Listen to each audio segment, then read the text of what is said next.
Test 1, 2, 3. Yes, perfect. You can hear me? Yes, perfect. So, hello, welcome to our documentary. Can you just, first of all, present yourself and your company? 1, 2, 3. Sure. So my name is DEB RABBAI, and I am one of the co-artistic directors of Broadway's next hit musical, which is a totally improvised musical comedy awards show. So if you've heard of the Tony Awards, which is for the best in Broadway, we are the Phony Awards. So obviously it's an improvised awards show. We have a host for the show, a host, and we have 4 singing improvisers and a piano player and a stage manager. That's when we do our show. That's our cast. I know when I first started doing improv when I was 16, it was terrifying. And that's not why I liked it. I didn't like it because it was scary at the time. I liked it at the time because it was maybe the only place where I could offer some idea and people said yes. They said, that's good enough. And I don't think there are enough places and people and things in the world that tell you what you do is good enough. You don't have to do more. It's fine right where you are. Life is all about meeting people, learning from people, connecting to them, and seeing where it takes you next. And with festivals that encourage this artistic expression, you cannot help but win because you will find something new if you stay open. So if you're not at Espontâneo now, you need to be in the future. So look, we came all the way from America, from New York City. We've met some amazing people who I never would have met if I didn't come here. And I think it's incredibly important to do these sort of things. It's the best thing. What is the show where the girls are hot? Music and lyrics made up on the spot. What does it say on those tickets you got? Broadway's next hit musical. What is the show where the critics say, wow, everyone loves from Detroit to Macau? What are you seeing in front of you now? Broadway's next hit musical. You write the title, we write the song, and before it's over, you just might find yourself singing along.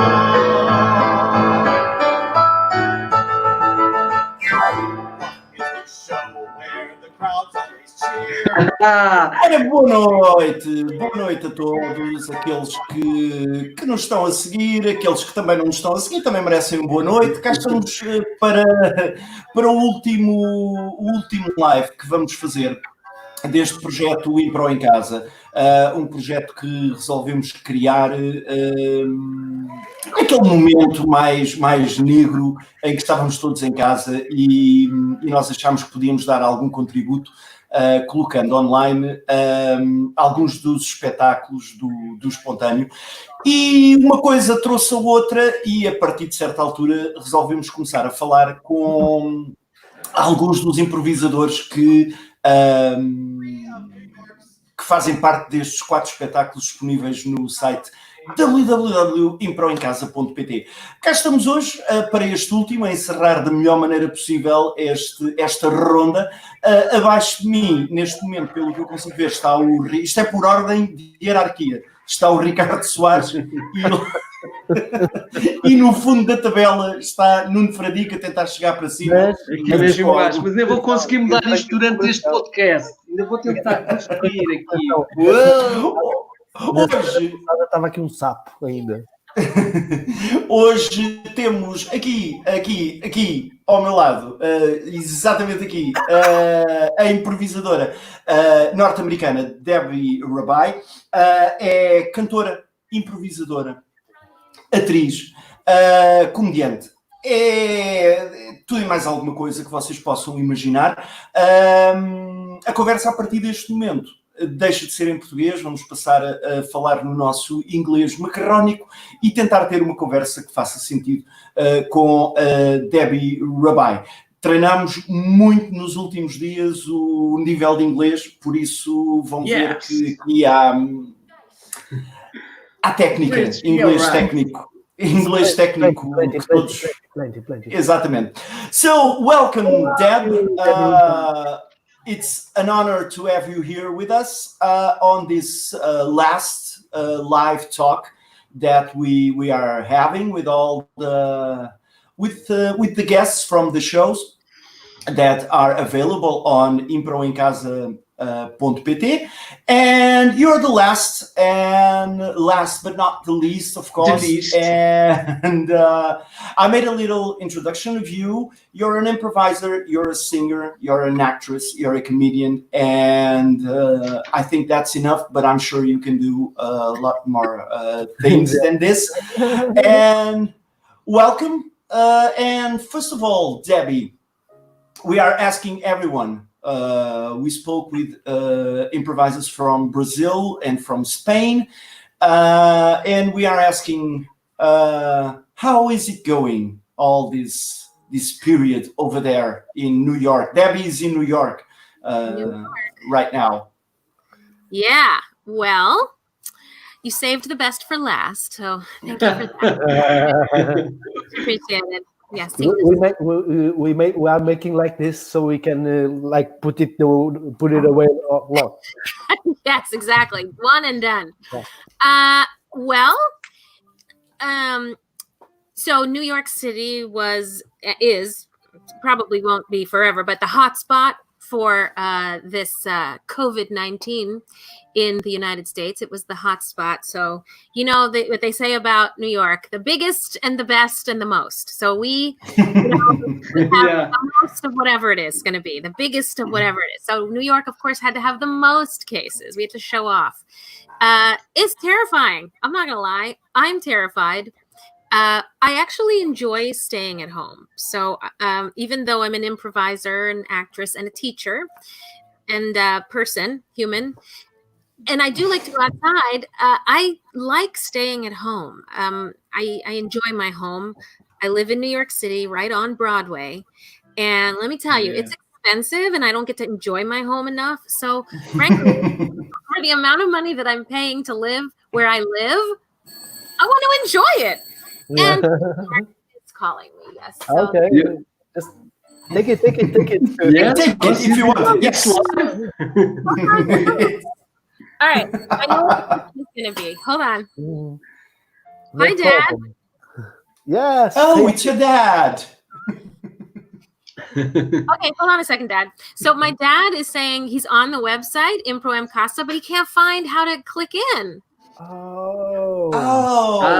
are going to solve that. He's going to our Instagram Facebook. Or our Facebook page. Instagram, Facebook. Oh, he'll have to watch it's going to be right here, passing on the ticker. Yes, our Facebook page.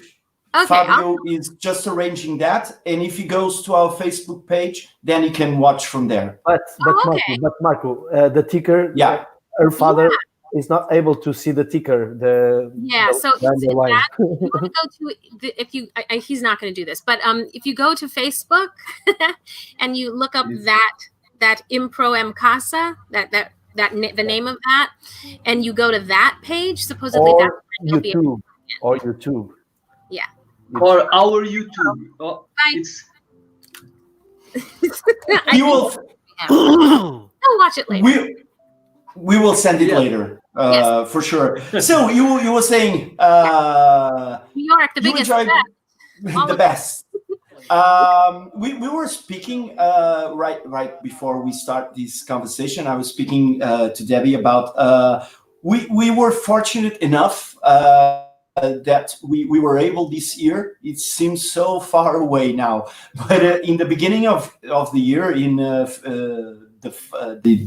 final days of February, we did Espontâneo, our festival, And finally, after 8 years waiting for Broadway's next hit musical to come here, they finally made it here. Amazing show. But we finished the festival right in the hot spot of everything. Actually, we made fun of the disease. Do you remember that? Yes, I remember that. I said, no, it's again. They are doing these kind of things like the A disease, the gripa, and then was was a little bit more serious.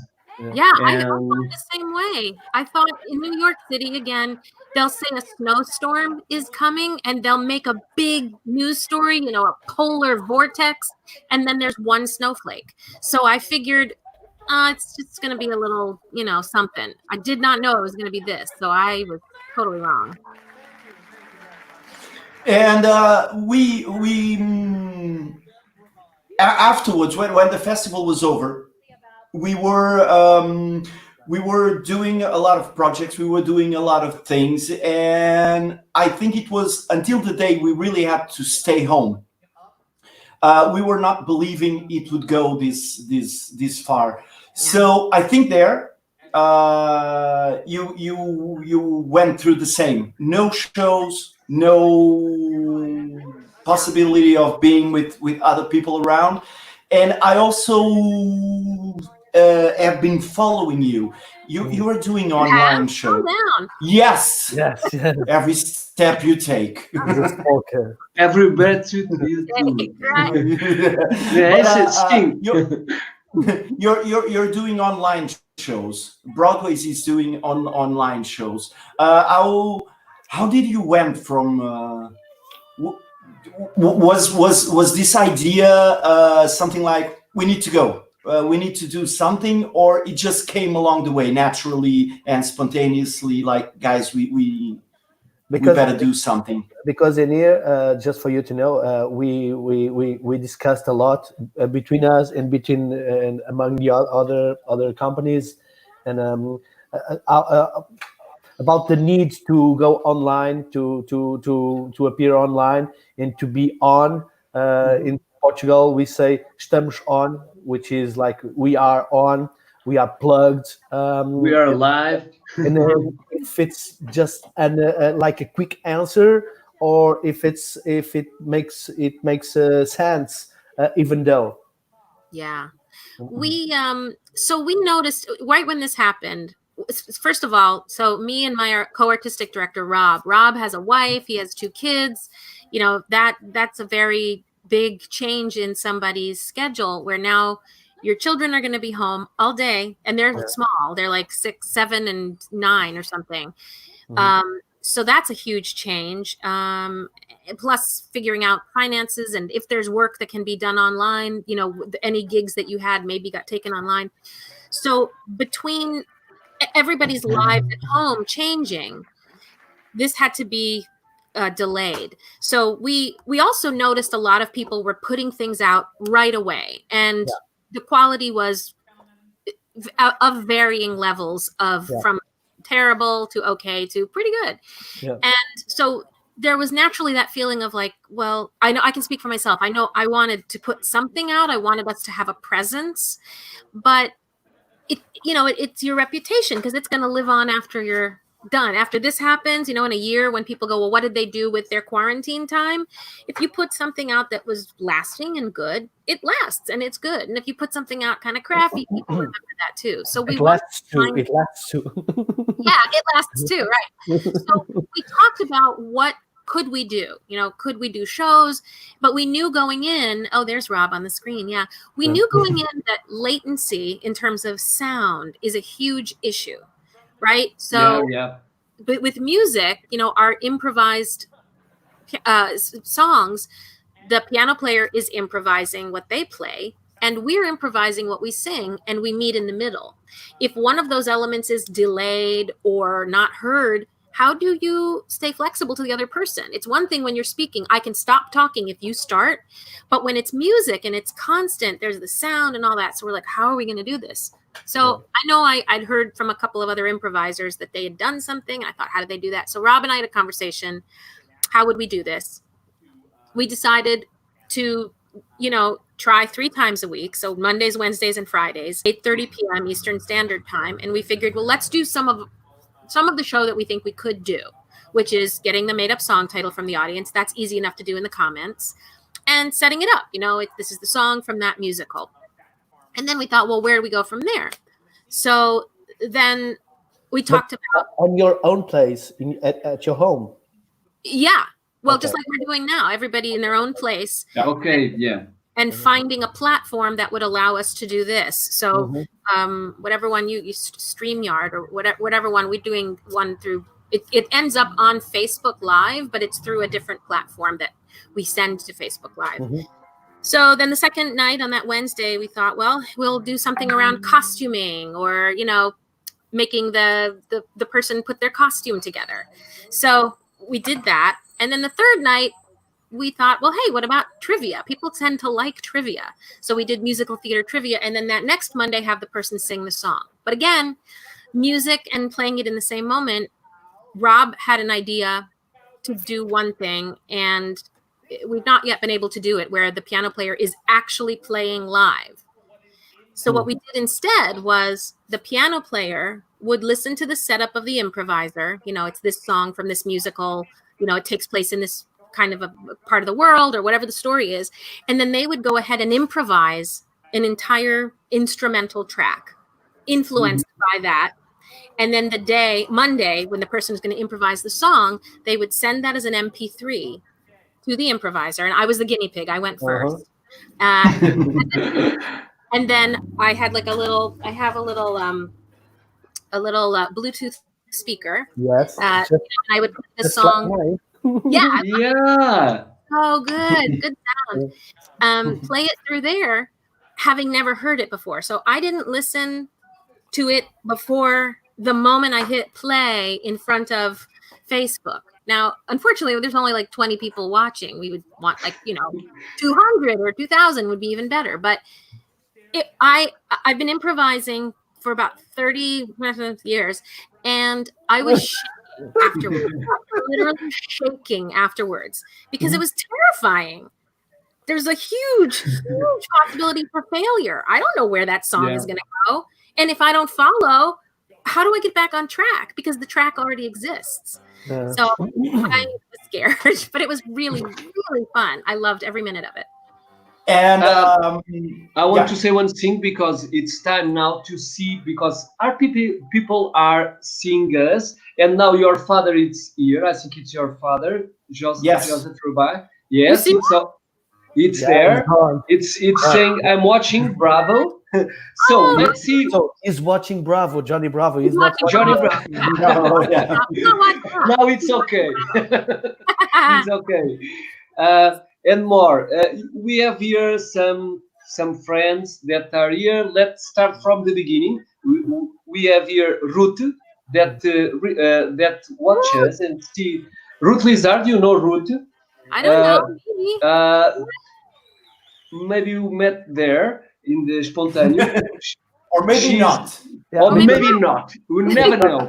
So Ruth is saying that Ruth is she watches, and we did the haircut, because now we can go to the streets and we did the haircut, so she repaired. And also you remember Bino from the place that we go at the end of the shows? He's watching too, and saying we are the best for and including you, Nunu. I'm the no. And then also Sandra Neri. I think it's about the books of Ricardo, because I don't have good books. I have beer books, but it's not. But Ricardo has good books. And our Nuno Gomes, Lord Sir, and Flavio, that was also with us. Flavian. A big kiss, Flavian. Yeah. So these are the people that are watching now, and Hi, Mariana. greeting us, and Mariana is also here. Mark knows Mariana. Ooh. Oh, my wife is watching this. Yeah.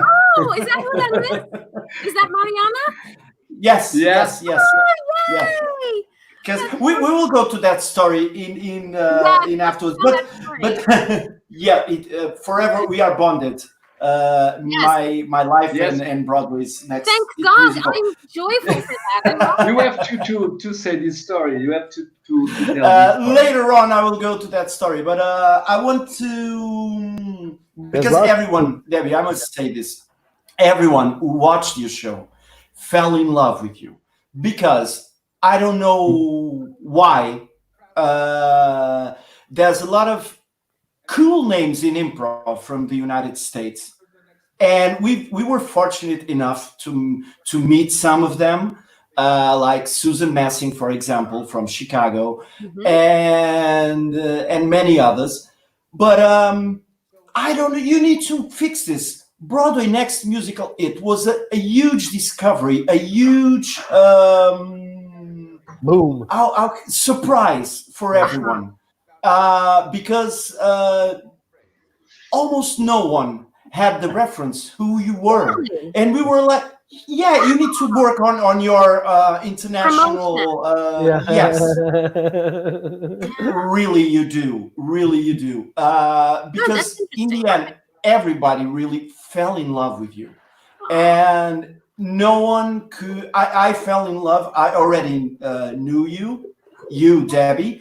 I knew some of the by video, of course, some of the things you do on your live shows, and everyone there, from Gary, from Rob, was amazing.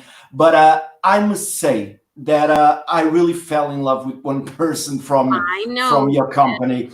And I think everyone fell in love with him, which is Matt.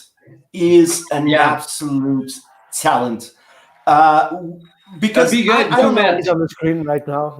Yes, the guy on the screen right now. I don't know. I've seen Rob on video. I've seen you live and on video, but I didn't know Matt. Right. So the first impression when he was just speaking, he was not singing. He went on stage and he starts speaking. And I remember doing this comment to Frazão, the guy from our company, the bad-looking guy, the bad boy from our company. And I said, have you noticed the tone of his voice just by speaking? And then when he started singing, I think everyone fell in love with. It's like when he starts talking, it looks like the subwoofer. It's plugged on.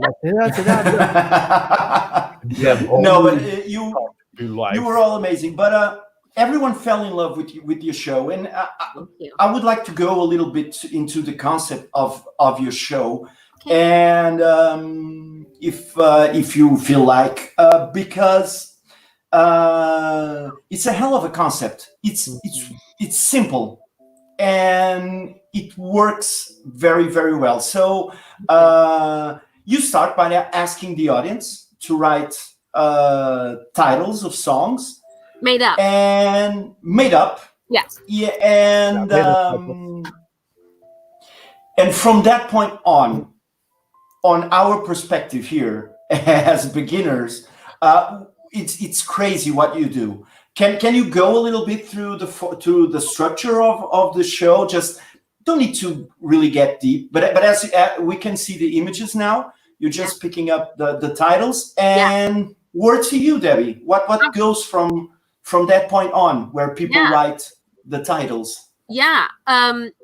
I will tell you about that. I also want to tell you a little bit about Matt Girovanu. Like you just said, he's also a voiceover actor. So he does voices for commercials and television, and he's also been on television. So if you've ever watched The Marvelous Miss Maisel on Amazon, he's on that one. And he's done a bunch of other TV shows. So you get to see him use his beautiful voice. And he also on Instagram, you can follow him. He's been, during this quarantine, he'll be singing songs and including other people. It's a lot of fun. So definitely follow him. Follow all of this.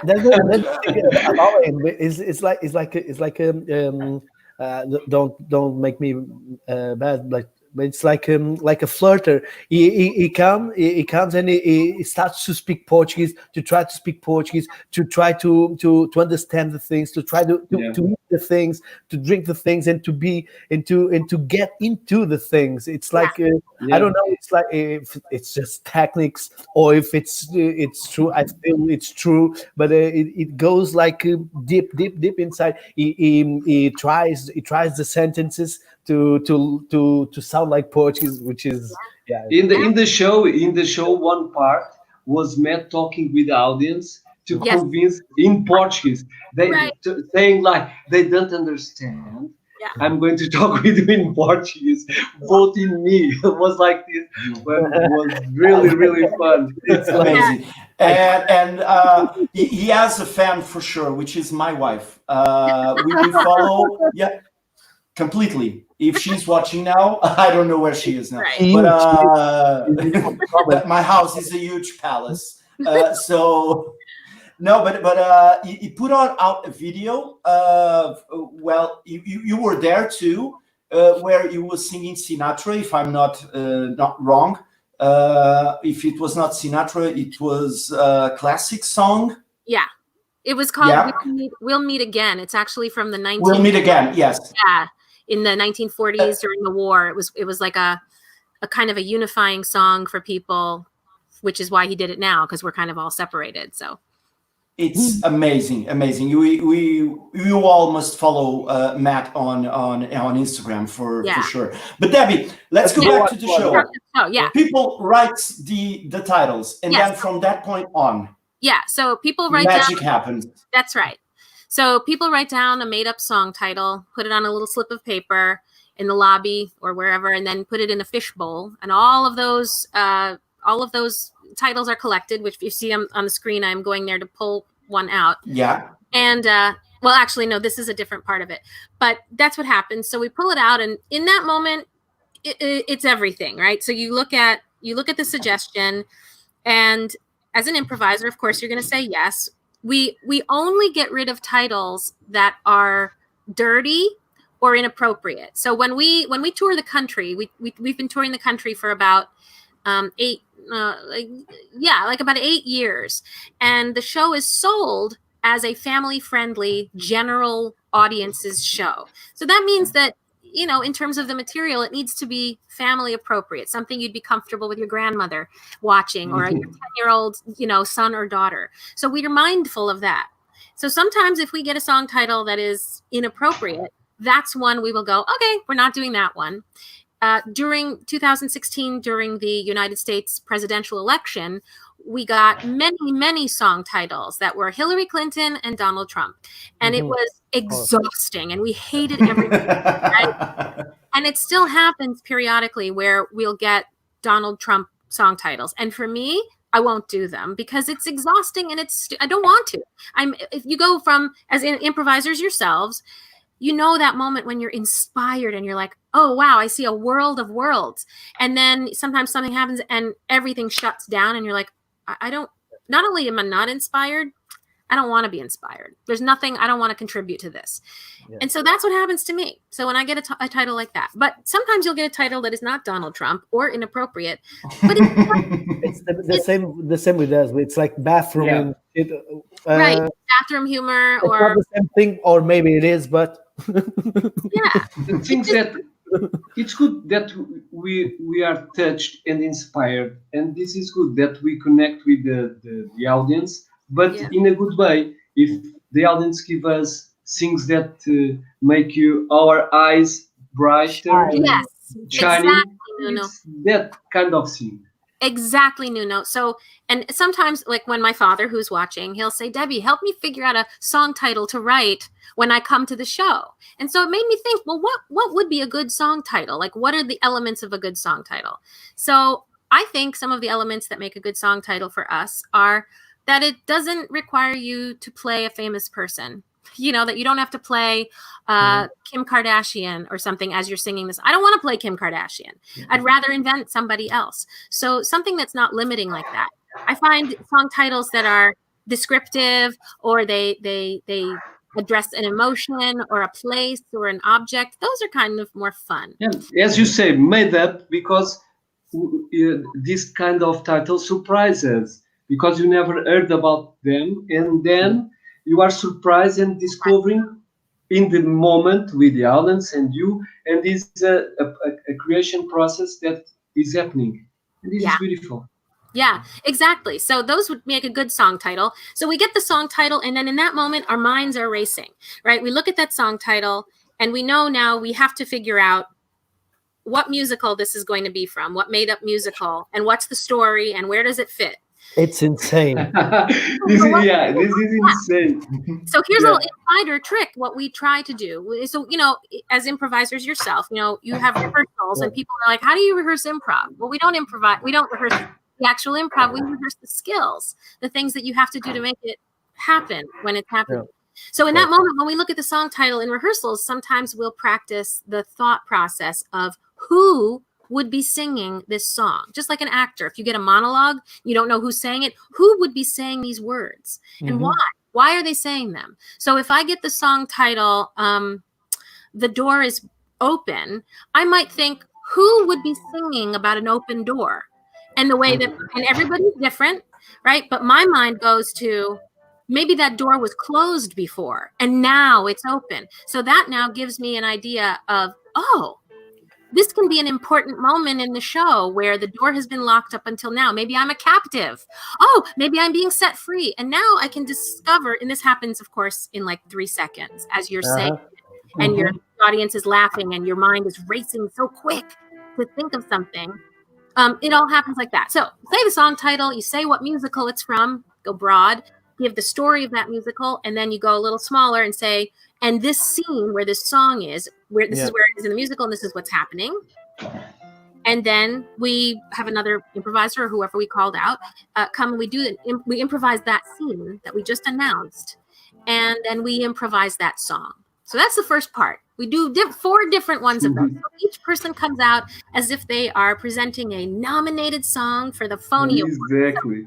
So we wear our and yes, Debbie, I would just interrupt you just because I think we are in a moment.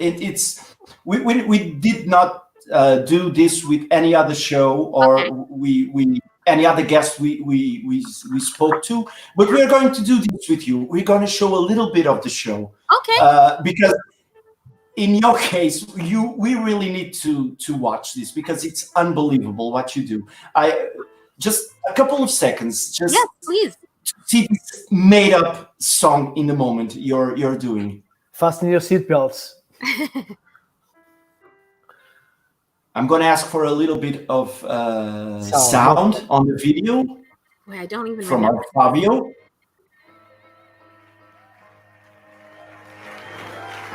All right. Right in the end. It was here it is.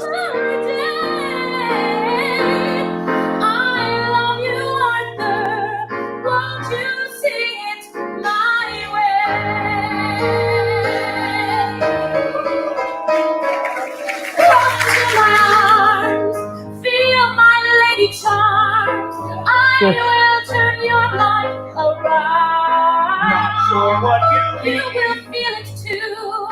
It's me for you, and I know that you will see. Oh, won't you just tell me? I wanna hear it when you say that you love me, Arthur. See.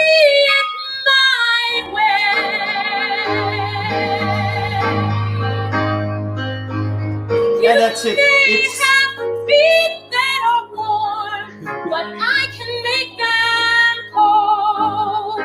That sounds great. You saw that picture of me, now I'm young.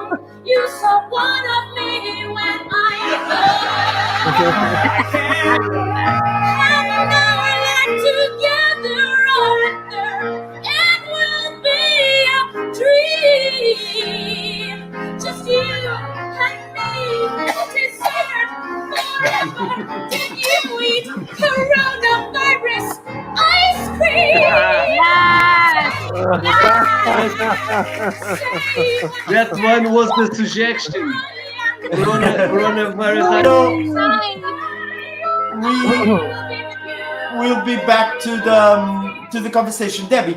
This is really amazing to watch, because as you were saying, you practice a lot, because I must say to you, many people have enjoyed the show, and one of the and me too. And one of the things that in the end you go like, I was not even thinking it was improvised, because when you start thinking it's improvised, you go on another dimension, because not only you're talented, because we sing as improvisers. If you can call it singing. Exactly. But you know, we are not talented singers, but what you do is you put that tool you have practice, you know it, that gift, which is, and the gift you have also as being wonderful singers, into improvising the songs, and as you said, which is something that it's crazy for any improviser.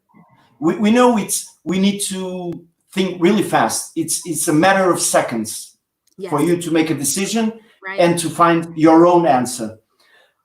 But it's the process goes a little bit further when you think about the concept of the scene, who will sing about an open door. And then you go out and you make that step and you make another one. I will sing about it. Yeah. And for people who don't or didn't believe it was improvised, it's really improvised, Debbie. Absolutely. What we sing there, it's and we can prove that it's improvised. But once you do the step into the song, how it goes, what happens in that moment when you decide I'm going for a song now?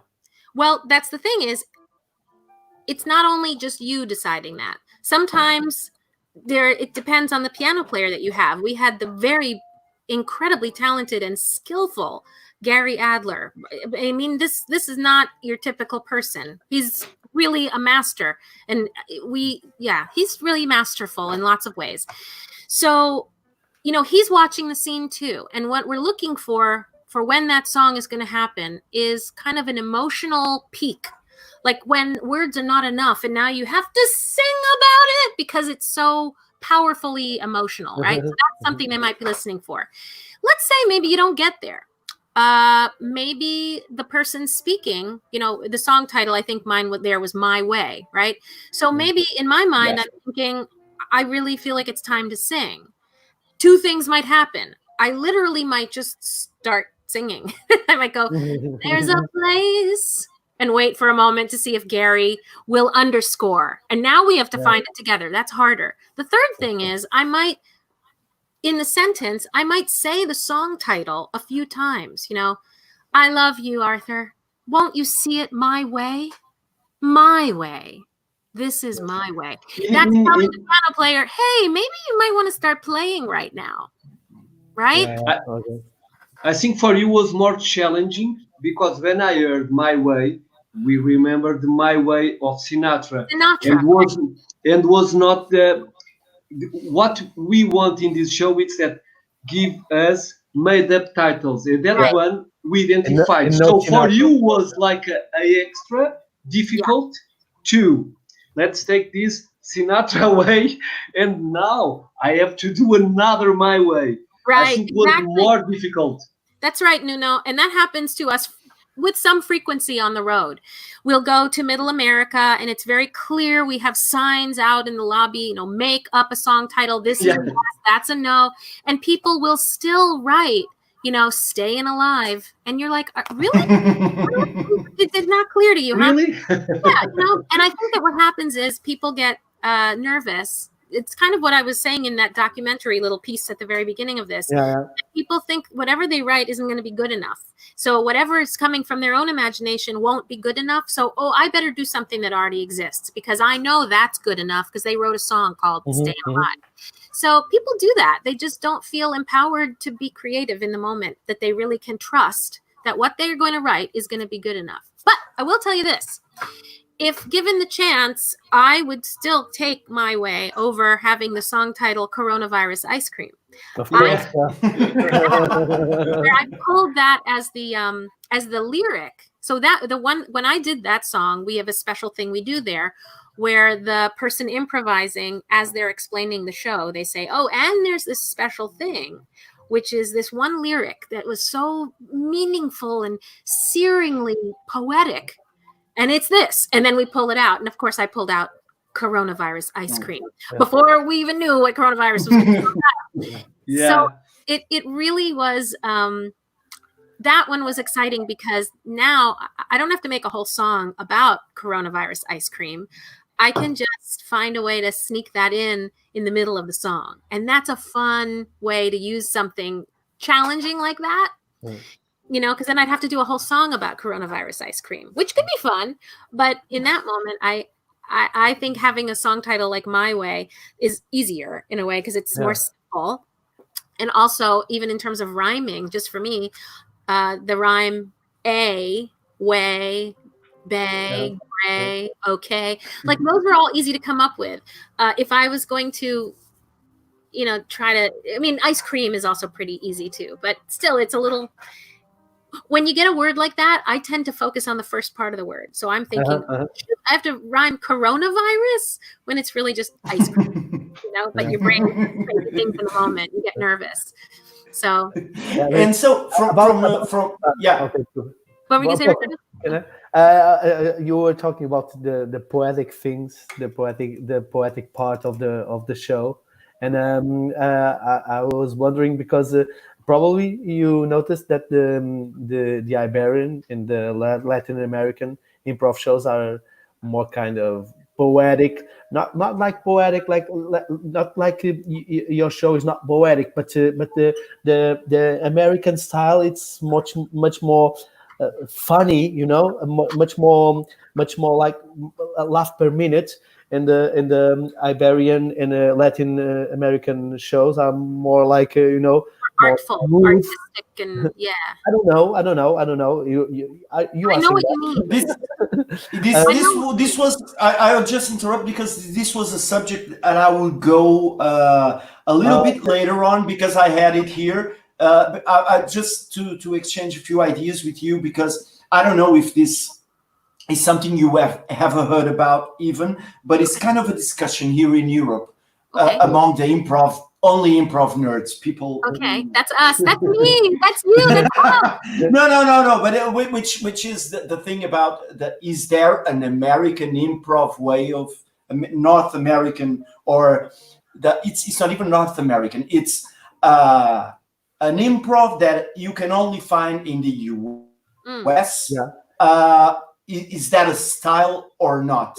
Because Netflix has done now the shows, has put the shows, improv shows. So there was a big discussion going on social media about what kind of show is that? Is that the place where improv should be? Or people discussing, no, I'm not into that. That's an American thing. Improv for me is another thing. So, but I would go there just for us to go a little bit more through the show because I would like to show a little bit more parts of the show. So after you do these 4 scenes, which represent 4 different or 3 in this case, in our case, 3. In the case of the festival, in the show that's available online. So it's 3 different musicals, songs from 3 different musicals. And then in the end of this first part, where you're all dressed up, as we can see, then the audience gets to vote the song and the musical they want to see complete. Yes. Which is another insane part of your show. You could just go there, sing a song, perform the musical, everyone would be happy. Right. But no, you really had to introduce this new thing, the voting. And not only the voting, it's delicious to watch from outside. You put on also these strange awards. I call it strange because you give awards to the director of the musical and the choreographer of the musical. So it's little details that bring the show really to another level. You include the audience. Yeah. Because when you think of a show like this, you will have a little bit of a fourth wall. Yeah, right. Which means you sing, you do that. I already gave you something to work with as part of the audience. Now I watch. But you really, I thought it was delicious that you include and you bring audience to the stage to put things that will go later on the musical. It's insane. So the audience votes, you choose one, and then you go crazy. Now with the culture, go. Yeah. So at that point, so let me go back to the vote. So you know, when this show started, I am the last of the Mohicans. I am the last original member of this show, even before it was this show. It's been in a few incarnations, and I am the last original person. So I have all the memories of what this show has ever been from its inception, from the moment it was a thought until now. And that's been a very long time. All the mutations. Yeah, all the permutations, all the different people that have been in this show. I've been in it from the very, very, very beginning. So one of the things that was interesting about this is theater sports, because I used to play theater sports for 10 years.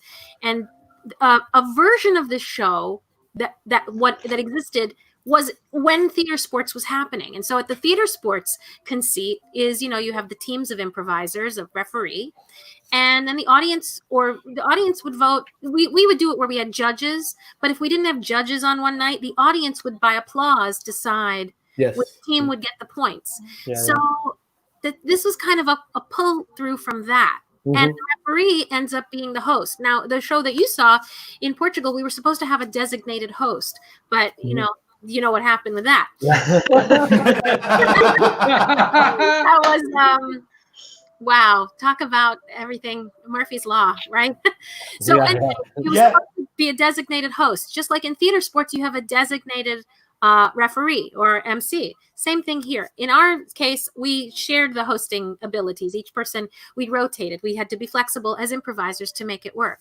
But at that moment when we get the winner, then the person, they leave and we go backstage, and we with every gig we have a big gig bag. We call it gig bag. It's a big suitcase. I have it because I was on the last tour.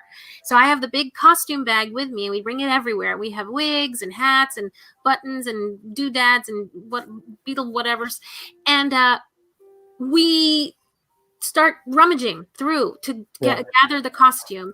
And the only thing we talk about backstage, because most audience members, what they say is, oh, boy, you wrote that really fast in the intermission or the in-between part. We don't write it. We don't even talk about it. We don't talk about what's going to happen next. What we talk about is what already happened. So we say, oh, what was your character's name?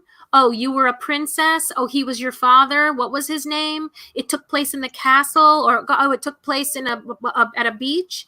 We only review the information that already was said in front of the audience on stage. So we don't invent anything off stage. Everything that the audience saw is the only thing we talk about backstage. That's it. I can say that's true because I was there backstage while you were dressing. I saw you do that. And just only going backwards, on, right? On the yes. The only other thing that we might mention is where, if the person didn't say it in their introduction, where in the musical does that song fall? So the one that the audience just voted on, at what part of the story do we think that song comes in? Does it come in the middle? Does it come in the early part? Or does it come towards the end where we know there'll be a finale? So that us and the piano player can be gauging our vision in terms of the arc of the story, you know, where it starts, what happens next, and where it ends up, and how it ends at the end. Having a sense of where that song is going to fall, so that the piano player and all the actors can be following along in the story to understand, oh, well, this scene took place between this character and that character, and this is what happened in the scene. So then we're going to be working to make that happen, and that's how we know where it comes in the show. But people often will say, you know, like, yeah, did you write it backstage? And there, even still, what will happen is after the show, we have a tradition of going out into the lobby afterwards and, you know, shaking hands, although we won't be shaking hands anymore. No more. So we would go out into the lobby and meet and greet all of the audience members and take pictures with them, whatever. And I'm telling you, for the 8 or 9 years that we've been touring, always we get asked, so how many times did you do that musical? Yeah. One. That's the thing. That's the thing. It's that one for you. Yeah. That's the thing. You know, But and now I would ask. Yeah. I was just saying, just a commentary. We went by car several times when you were among us. You were so nice to me. Thank you so much, Ricardo. It was a car. I was not there. The car made all the job. but you were always talking about issues, about performing, about what you saw in Netflix or whatever, or that guy's show, or that twist, or that kind of making the show go ahead. It's like a constant demand on getting into it, which is like like crazy, and it makes the show so flawless, so accurate that that's why people say, how many times have you made that show? Because it's like, no way it's improvised. Of course it is. We know that it is, but it's not. It's no one is going to believe that. Right. Sorry about that. But in the same way, but probably it's more ahead. But how do you feel that a show like a Latin American Iberian show would fit in US, would fit in New York, like this kind of show? How do you think would fit in New York? Yeah, well, that kind of goes back to Marco's question about, or maybe it was yours, the question of sort of Latin American or other countries' improv style versus the US style. Is there something that makes it inherently so? And again, you're talking to me. I'm one person, but right now I'm representing all of the United States. All of it. All of New York City, all of the United States. So yeah, I have some big shoes to fill. Yeah. But I guess what I would say is take advantage of it. Right, I should. Yeah, I know what to do. It's interesting because both me and Matt, we got to the festival, early-ish before it, or I guess the day before the day that it started. So we had a chance to watch all of the other shows. And the interesting thing is, and you spoke about Netflix. I guess you were talking about Middle Stitch and whatever that guy is. Yeah. Probably. I know the one, but I haven't actually watched it yet, but I will. I think that I cannot say for sure, because the United States is an enormous country, and there is all sorts of improvisation going on of varying levels of skill. Again, you can go from the very basic, not great, which there is a lot of not good. So let's be clear about that. There's a lot of crap. Even in New York? If you're asking me, yes. Okay. Yes. And that's what I'm saying. Yes. I find that there is not an enormous amount of extremely artful improvisation. In other words, like you were just talking about, attention to detail, like really focused on telling a great story, or really focused on making the songs sound like real songs, not just somebody blah, blah, blah, blah, blah, just doing anything, that it actually sounds lyrically like a real song. So that's just the musical part. But I you know, I'm old now. I'm older. I'm an older person now, and I see a lot of the younger generations of improvisation. I think probably they're trying to innovate, but they're actually duplicating things that already happened, and they think it's an innovation, and it's not an innovation. It's just a replica.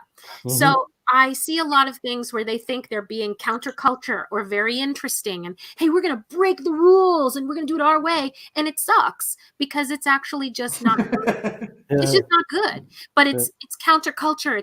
We're not going to do it the way you told us to. So I'm tired of seeing that. That's not interesting or artful to me.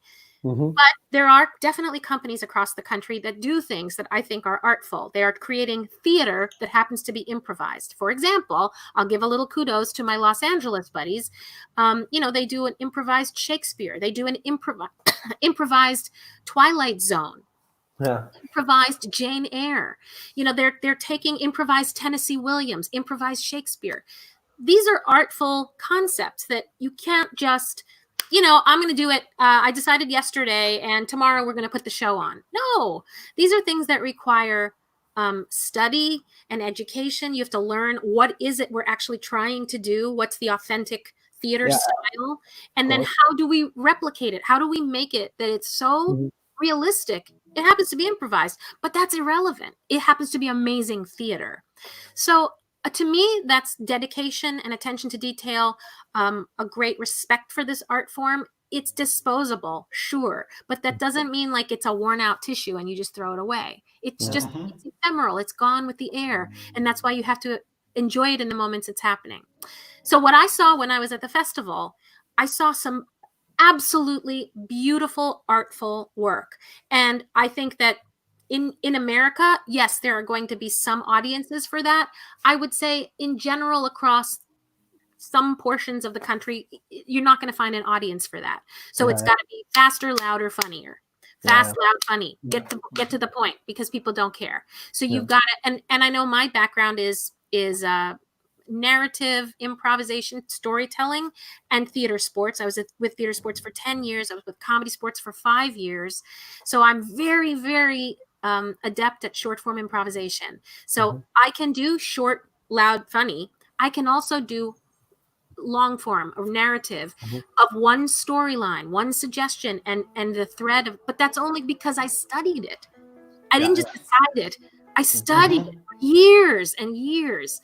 Devotion, you know. So I think that it appears to me, and again, from my limited scope, and maybe Marco and Ricardo and Nuno, you can tell me, you know, what I got to see was I got to see the shows that I saw. I didn't even get to see you guys because you weren't performing like in your actual, like you weren't doing Edgar Allan Poe. So I didn't get to see that. But I wonder if the European audiences are more open to the artistic experiment, you know, of, hey, it may not be super funny all the time, but we're going to hang in there because it's beautiful and interesting.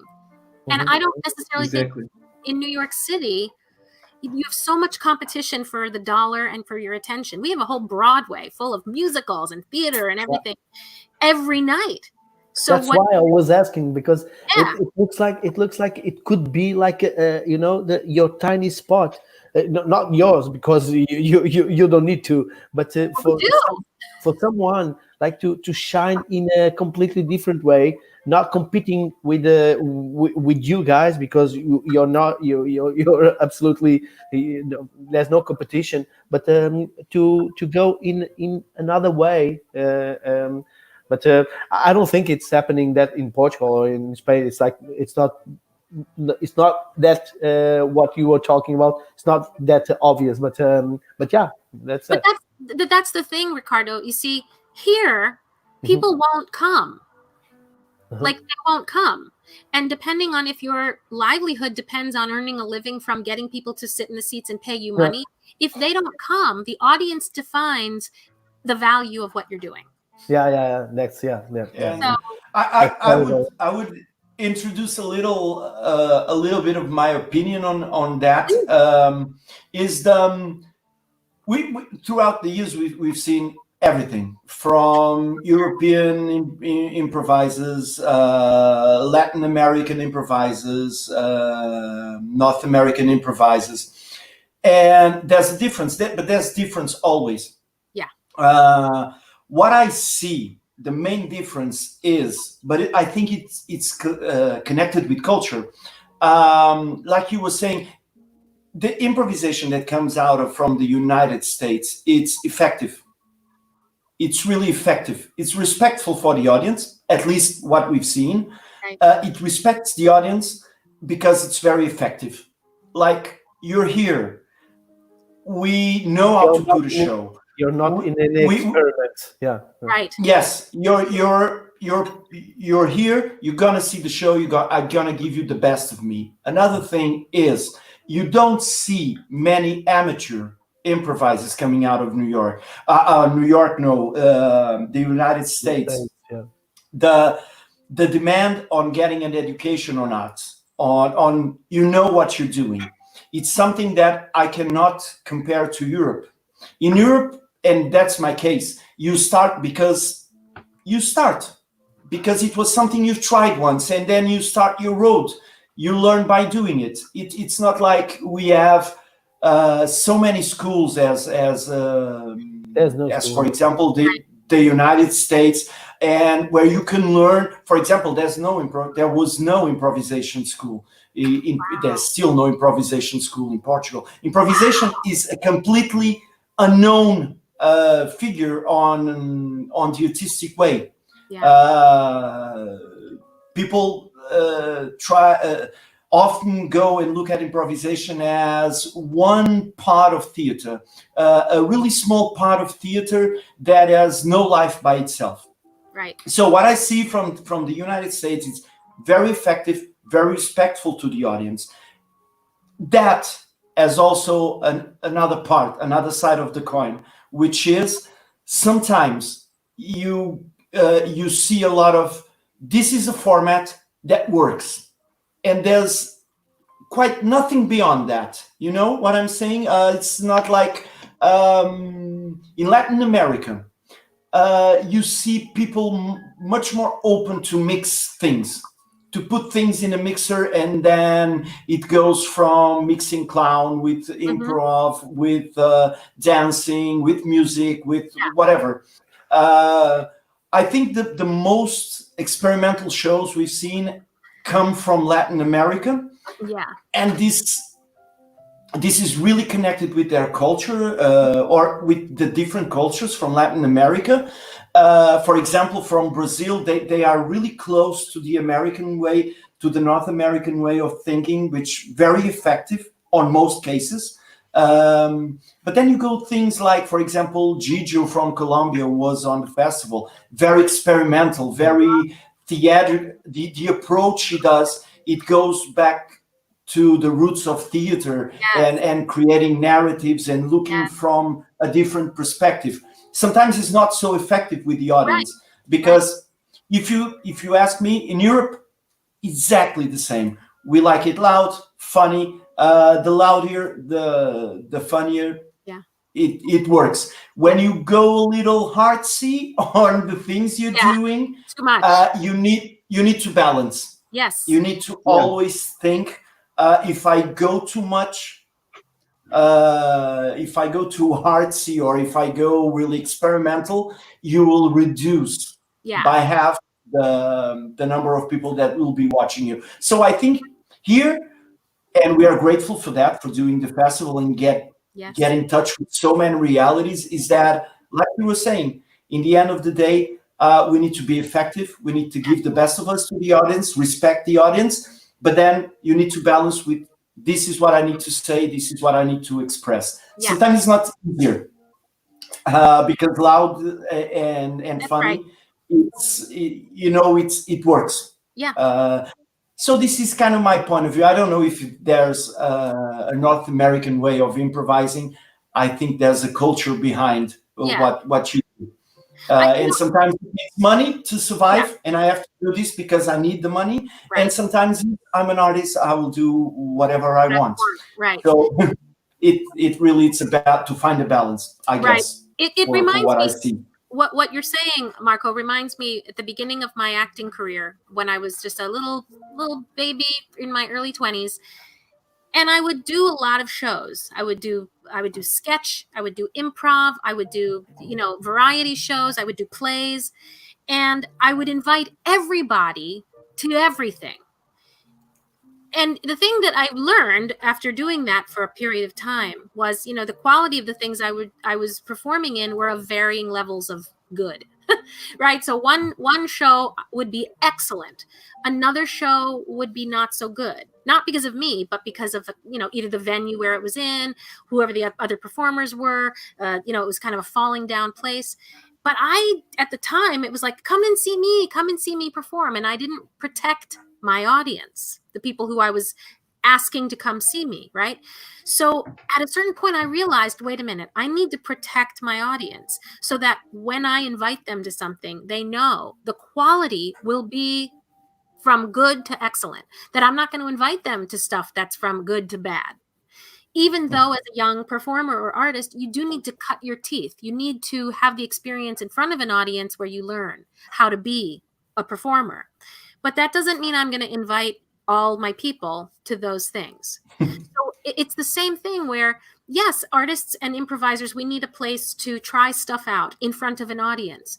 But in that case, then maybe you don't charge $20 or 20 euros. You charge €2 because it's experimental and it could suck. It could be terrible, but we need to do it in front of an audience. So I think there's that too, because I used to be in a theater company when I was in theater sports before we changed the name to Freestyle Repertory Theater.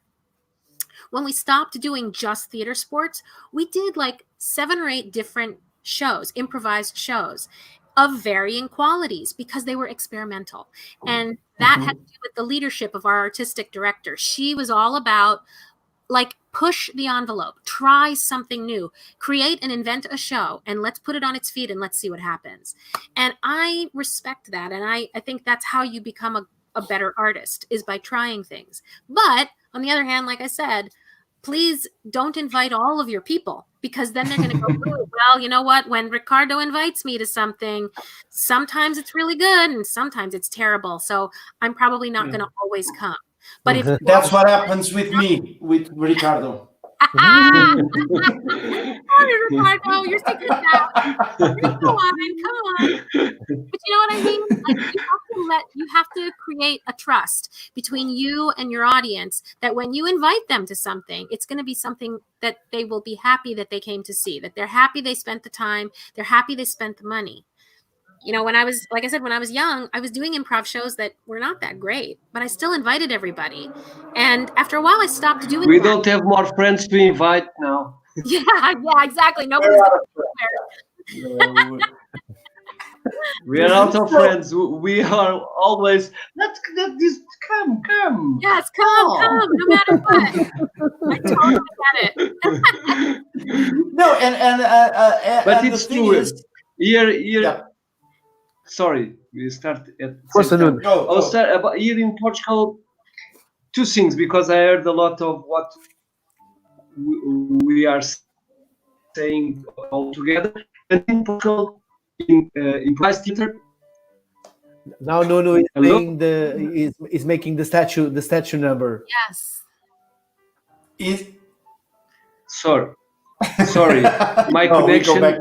I start talking and then I'm again. I was saying that in Portugal, the improv theater, it's not well known, and people don't know what are going to see in the major times that they're going to see improv theater. They don't know what they confuse stand-up with improv and all mixed up.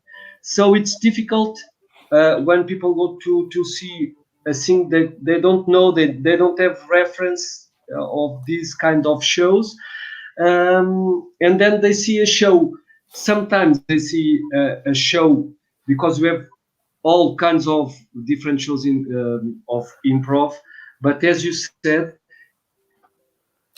we have to be effective. Hate this. It's a wonderful question he's making now. In Portugal, For sure. we say it, estou a ouvir-te aos quadradinhos, which is like I'm listening you like squares. Yes. Like pixels, the pixelized voice. No, he probably had the most important thing to say right now. And then it was Yes. gone. Oh, he's back. He's back. Nuno. I'm back. Hello. Hello. You're back. You're back. Okay. Sorry. I'm here again, but sorry. I will stop talking because my connection is not okay. So when I start to talk a lot, this can. What I think Nuno was saying is yeah, that's it. Yeah, What exactly. happened? How is it like moon? What I think Nuno was saying is sometimes you go on stage and people have no idea what you're about to do, but they are sure of one thing. They are sure that it's going to be a comedy show, Right. and that gives you a lot of weight on your shoulders. Yes. Because sometimes you just want to.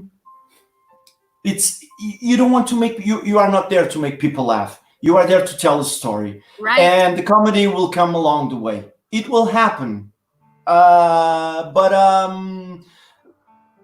this weight we feel on our shoulders to be funny, to be fast, to be loud. It's something that we along the years, and you need experience to accept that, because improv sometimes can be like a hard drug. You get high on it. The audience laughs, and then you go like, I want more, and then you start acting stupid on stage and doing whatever it takes to get more laugh, especially in the beginning when you start doing improv. Yeah. And then at a certain point, you get old. You want to do other things, and you want to try other things. And then you feel like sometimes there's a weight, you feel a pressure, you feel on stage, like, I'm not going to come here today and be the funny guy. I don't want to do that. So that's how we live here in Portugal. It's really unknown, and you get looked down by people in theater. Yes. That look down on you, like, oh, that's not theater. It's just exercises what you do. Yep. And on the other hand, the regular audience will go like, oh, I love when you do that stand-up, the four of you. You get on stage and you do stand-up together, and you're like, sometimes we feel a little bit like this. That's why we created the festival. Most of all, that was one of the biggest reasons. So, Debbie, we've been talking for 1 hour already. So a little, yes, I told you, it's fast.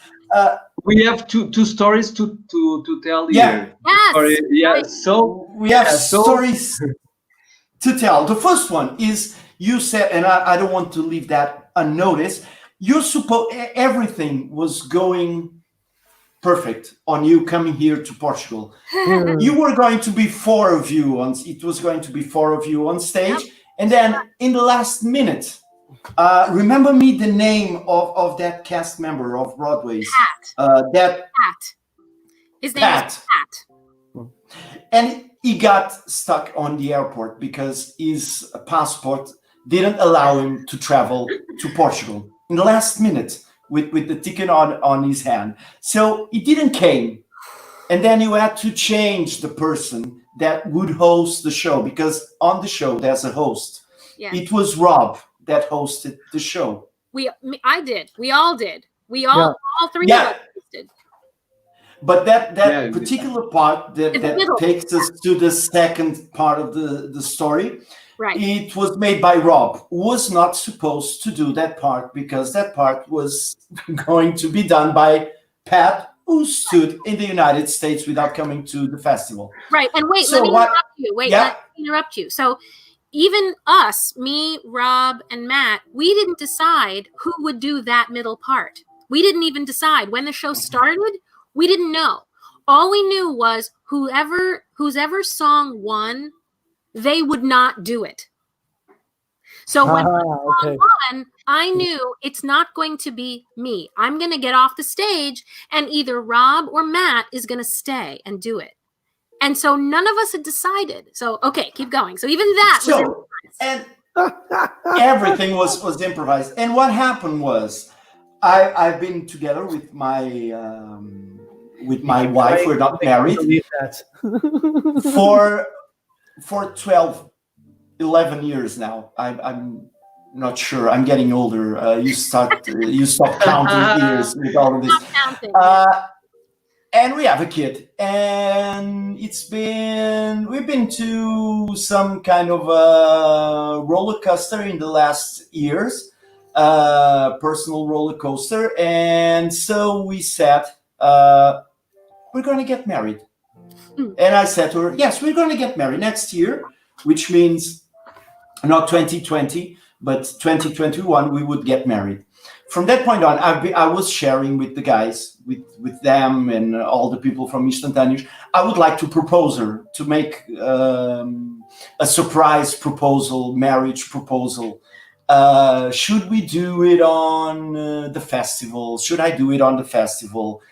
And a lot of ideas came out. And then I always have these ideas before the festival, not on the festival. Right. When the festival starts, everything is crazy to manage to deal. And I said, no, I'm not going to do anything. I'm not going to propose on the festival. We're not going to do that.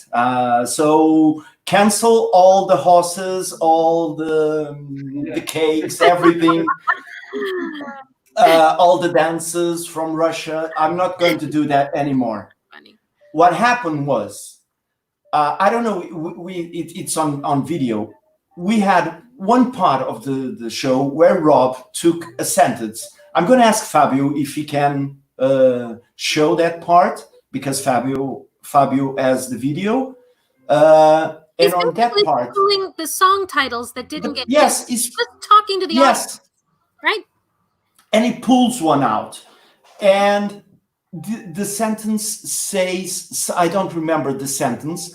It was something like, you use these titles to promote your business. Here it is, Rob. And it takes one off that speaks about someone who is not getting love. Not as good as the ice cream. And what happened was, the end of Mariana's story, to be sung to her when all is said and done, the wonderful song, I'm Your Man. There we go. It was not. It wasn't that one, yeah. This was not the sentence. The sentence is one of these sentences. No, this is not it. Not the sentence. Yeah. Fabio is. He's finding it. Yeah. He's finding it. You got it. Little trick I was playing on you, just to see if you're awake. Nobody's perfect, particularly one person. My face of today. My face of today. Who wrote that? Who wrote that? We'll find out tomorrow. Let's see. Next. This song title does not exist. All right. Well, let's ignore that one, shall we? The Phantom of the Opera. See, now that's the reaction we're going for. Let's see what else we got. Wake up and kiss me. Mariana, this is your future. Yeah. The thing is, who wrote "Wake Up and Kiss Me"? The thing is, the first sentence. I think it's the first sentence he takes out. Oh, then from that point on, the connections. He was connecting them back. From that point on, every now and then you would go back to Mariana, which is my wife. Right. And I was backstage. And I got a call from the guys in the techniques, and they're saying, you know who's Mariana that he's talking about? Because I was not relating to my wife. And it's your wife. And I said, it's it's not possible, because the sentence was really something like, I haven't Got found no love, or Yeah. I need to find something like that, which later on she explained me why she wrote it. It has nothing to do with our love life. It was another idea she had, but and it kept going during the show. While the cast goes back and gets ready for the full production of that winning musical, I think it's time we hear from some of the titles that we didn't get to actually hear the full songs of yet. That are in here. Some of the other songs. It's the first sentence. The nominations. Let's see what we got. Flowers ruin everything. Who wrote this title? We have the house lights up. Who wrote this title? Flowers ruin everything. Where are you? Back there? What's your name? Mariana? How's your love life going? Sounds like things might be kind of tough. What inspired this? Beautiful. She just hates gardening. All right, let's see what else we got. So this was the sentence that, and then from that point on, all the jokes Rob made about Mariana, I was like backstage, and I would say, it's now. Yeah. It's given to you. You accept things, and I accepted. And what happened was, because I was like, I cannot believe it's going, because it went a lot of times, the jokes and the connections and the callbacks, and then I said, okay, I will do it in the end. Even though we got not invited to the marriage, it's like annoying. It took like we are just in May, and then nothing. My wife. And then we want party. We want party. There will be no party. But what happened was, in the end of your show, it's there. This happened. You and Mariana. I proposed to her, and what an awful image, Fabio, to put on with my wonderful jacket. But what happened was, I proposed to her after your show, and it was because of your show. It was not like I said before, I spoke with them about doing something. Fabio, you can take the picture off now. And another one. And but it was not at all something that was planned. It happened. It really happened just because it happened. It was completely improvised. The funny thing was, people that do improvisation, colleagues from Portugal, asked me, no, but everything was really prepared, wasn't it? Yeah. That he would take off the sentence and you would do this, and you, not at all. It was really a decision, like going on stage and do that. So forever and ever, Brodway Next Musical Hit will be together with my life story. I would have to tell this episode to everyone, because it was really improvised. It really happened that way. It was not supposed to, but and it was the first marriage proposal without ring. I had no ring at all. Ring, yeah, that's so. I had no ring at all. So Debbie, we are getting to an end, and I'm going to ask you. And now, where do we go from here? What's on your mind about? Do you have any ideas? Keeping online, any projects adapted to this new reality? Is there anything, or just be in the moment and let's wait and see? Right. Well, a few things. I would say follow me, DEB RABBAI. Follow Matt Girovanu. Hooray, Matt, at Instagram. Hooray, Matt. And Rob Schiffman. You can follow us on Instagram, Facebook, Twitter, all of those places, and Broadway's Next Hit Musical. The way that we have flexed to this period of time is to do these Facebook Lives every Monday, Wednesday, and Friday at 8:30 p.m. Eastern Standard Time. So for you, it would be 9, 10, 11, 12, 1:30 in the morning, which is a little bit late. It's not for us. Yeah. Not for us. No, It may be. Where are you late. going? No, not late for us. Not late. We are doing nothing. We are doing nothing. I'll tell you, during the festival. For Marco is just just waking getting up. Yeah, the beginning of the day, the night. Yeah, it's the middle of the day. During the festival, I was telling I would never get back to my little room until about 5 in the morning. Of course, like, and it's still wow. It's still So, nice. I loved it, and I could hear birds singing on my little walk home from the bar, the bistro. It was wonderful. But anyway, so join us on Facebook Live. I don't know how long we're going to be continuing it. I know we're coming to this week will be the 4th week, and Rob and I, as co-artistic directors, have yet to decide where it goes. So we have to discuss that together. All of our tours have been postponed or canceled for the foreseeable future, but we supposedly will start touring again in the fall. Yeah. I don't know. I'm terrified. So if we can do it safely, of course we will. I certainly hope. And we would like to try to, if conditions remain as they are, where travel would be restrictive and people being in theaters would be restrictive or impossible or difficult, we would like to try to somehow do the show online and monetize it, so we could, charge for it, and do something where we can generate our audience and generate some kind of an income from that. So that's pretty much what we have going on. I think the best thing is to, go to our Facebook page, Broadway's Next Hit Musical, or our website, broadwaysnexthitmusical.com. And if you follow us, then you'll know where we're going to be next and what we'll be doing next. It's it's unfolding.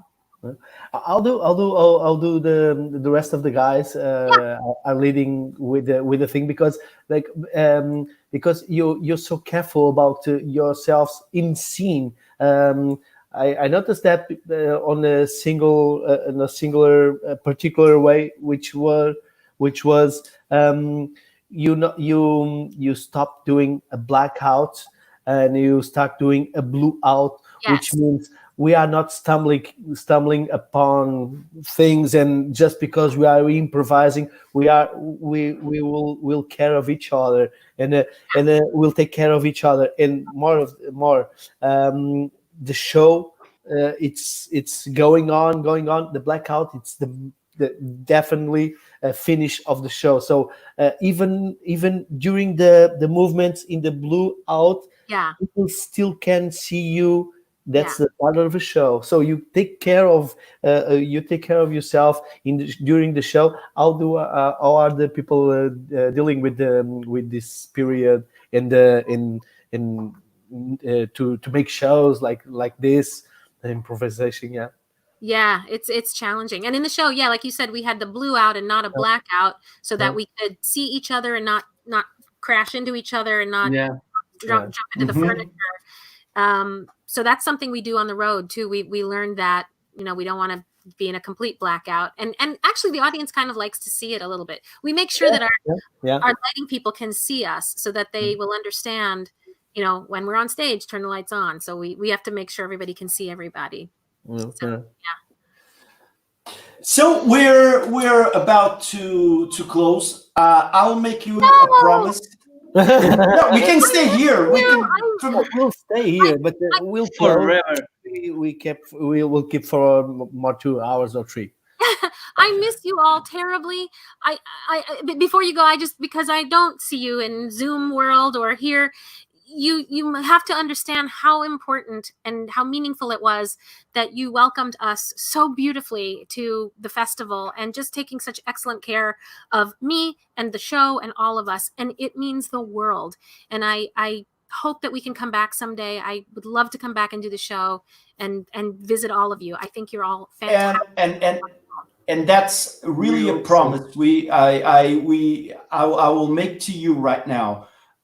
With no, Debbie, The shows that you improvised on Monday, Friday, and Wednesday, Monday, Wednesday, and Friday, they still online, or they are just live and it's off? It's on Facebook live, but then it lives on Facebook. So it seems that you can see the other ones. You can go and see the old ones, I think. Okay. So go check them out, yeah. Yeah, thank What you. I was saying, Debbie, I will promise, I'll make this promise here to you. All right. Because we spoke about it when we finished this year's festival. You need to come back for one reason. You, I think, and how can I say this? I'm trying to find the words. Oh. You are the company, the artistic group that proves the best, what we've been trying to say with this festival for almost 10 years. This is an art by itself. Yeah. If you do not believe this is an art by itself, you must come to the festival and you must see all these different artists that speak the same language, but they use it different ways. But your company, what you do, it's the living proof of where improv can go. I've seen, I don't know how many shows, but I'm sure that no one can stay, and no one stood. How can I say? No, at the end of your show, it's impossible to not get out of the theater without being a different person, without being different. Wow. Not that you change your personality, but you enter in a certain state of mind and you exit in another. You see the smile on people's faces. People are lighter. People have been changed, have been touched by what you've done on stage. So I know, and we spoke about it, that Brodway Next Musical Hit, we were thinking about it. And that's why I make a promise without dates right now. But we were thinking about it on doing a special edition of the 10th anniversary of Espontâneo, would be next year. Yes. If you can do the festival, And we spoke about it as a main idea to grab some of the shows that kind of a best of these 10 years, put them together. And for sure, without hiding from anyone, you're on the top. It's really what you do. I don't think you realize what you're doing to the rest of us. I do. You're crushing us with your talent. Portugal, you don't do. Because afterwards, can you imagine do a show and then you have another show after you?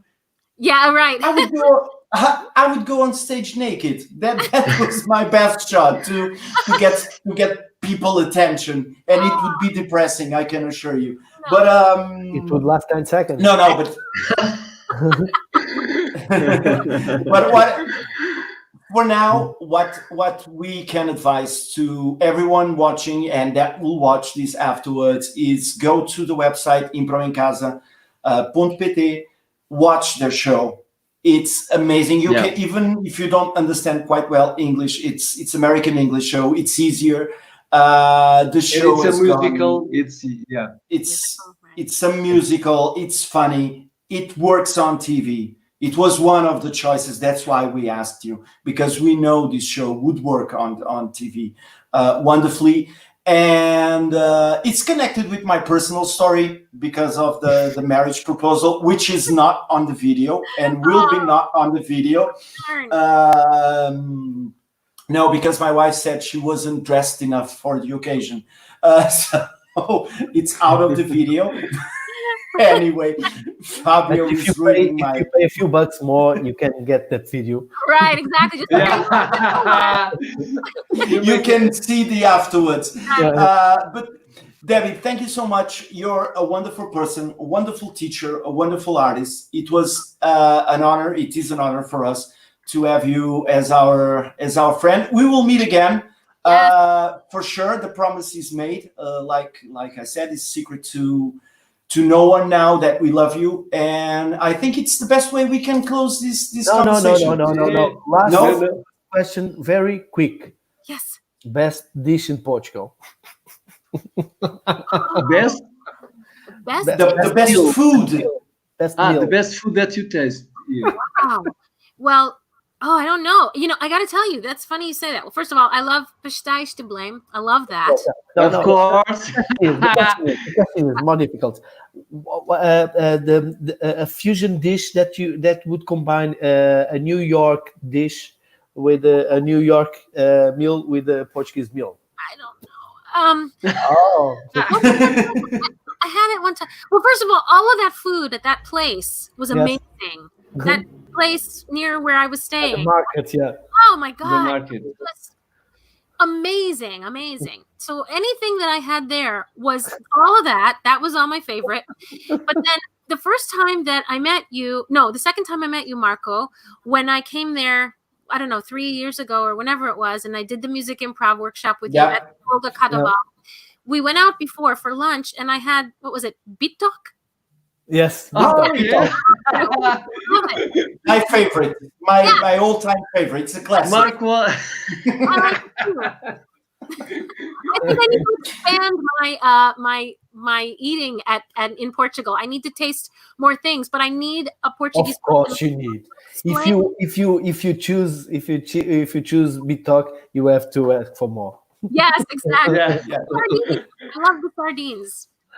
Okay. Oh, then one advice next time, if you want to eat and at the end of the meal, you ate everything, you go for bitok. If you want, that's what I do always. That's why they're laughing, because I always eat bitok. Because if I'm hungry, I know what I can eat and it will serve me well. It's a bitok. If you want to go crazy, then one of these two guys here, you go with one of them, and they will take you to a restaurant that, I don't know, puts pineapple and sardines. I don't know. They are more into No. This traditional. Traditional. It's a date. Definitely take me somewhere. With a good wine and traditional. I would love For that. the next time you come to Portugal, we'll do this. Yes, You just leave Marco and just come with us. Yes. Both of us. Exactly. Forget the bitok. Me and Matt and Rob, we will be back. We will eat our way through Portugal for sure. You cannot go away like you do the show and then off you go. No, it's not allowed. It's not allowed. Okay. And so that's it. One last thing that I want to thank you for was because this year it's not usual on the festival, but this year there was a strong Portuguese language presence, which means a lot of countries spoke Portuguese or Spanish. It was really close, and in the end of the day, I was like, oh my God, and how would you feel here? But everyone was speaking Portuguese or Spanish or the mix of two, and I said they are going to feel left out. And I want them to be on the ensembles. I want them to take part of the. And when I saw you on the last day, Multiverse. and yes, and I was like, oh, thank God, it was not a problem. Oh my God, I have connected with Gigio since then. Gigio, yes. That experience. Look, I've been improvising for about 30 years. Okay. I was terrified walking into that show because the whole point I know we're talking about Broadway's next, but okay, we got to talk about Multiverse for 1 second. Yeah. Go ahead. Asked everybody to speak in the language they were comfortable. So that means I'm speaking English and I'm going to do a scene with somebody speaking Portuguese and another person speaking Spanish or Italian, or, you know what I mean? And it was like, and so thank goodness Marta Borges, she was like, I will translate for you as much as I can. But then everything is going like a hurricane. Yeah, very fast. Like there's no time. So I took Spanish in high school for 4 years. And I also happen to have a good ear and I'm a good communicator and people were communicating very clearly. I was able to in little bits and pieces understand what people were saying. Mhm. But I swear to you, I really didn't know a lot of the time what was going on, but I kind of tried to figure it out. And I think there was this one moment in the show where, like, I was playing the wife of somebody from Colombia, maybe, or from Brazil or Spain, wherever. And I think what he'd said in Spanish was, your mother, to the son, your mother doesn't even speak Spanish. And I said out loud, es la verdad, sí. And See, I didn't know what he said. In that moment, I wanted to speak Spanish because I was like, I'm going to show off that I can speak a little bit of Spanish. And it just happened.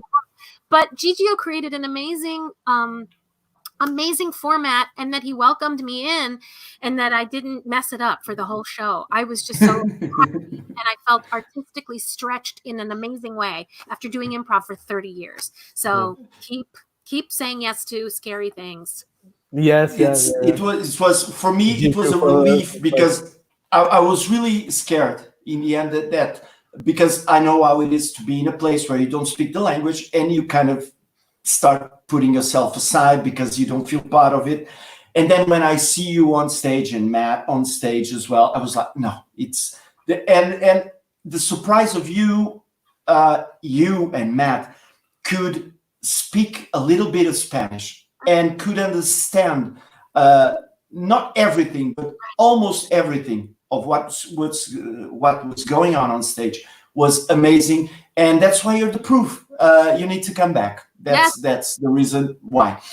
Debbie, thank you very much. An honor, a pleasure. We close our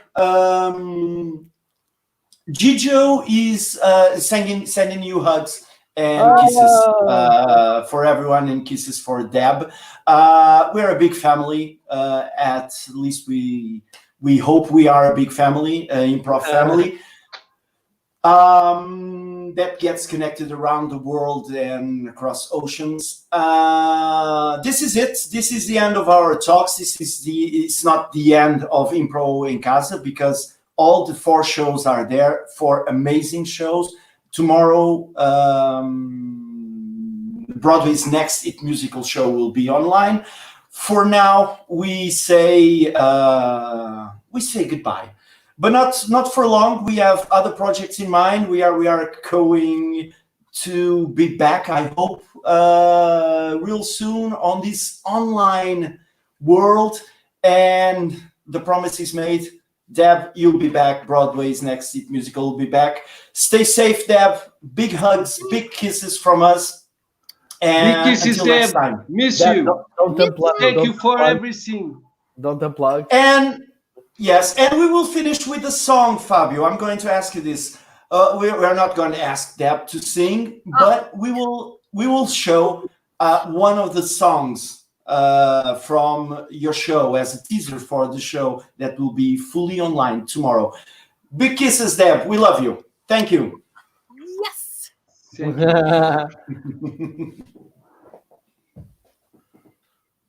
And now we wait for the sound of the video. It's the wrong side of cow.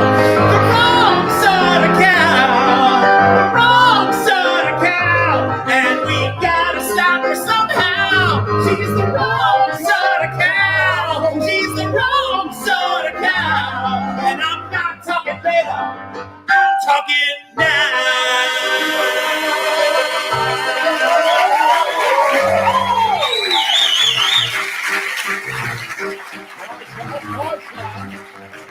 She can get those hooks, she can do it all day long. She can walk around all dressy and sexy there in her cow thong.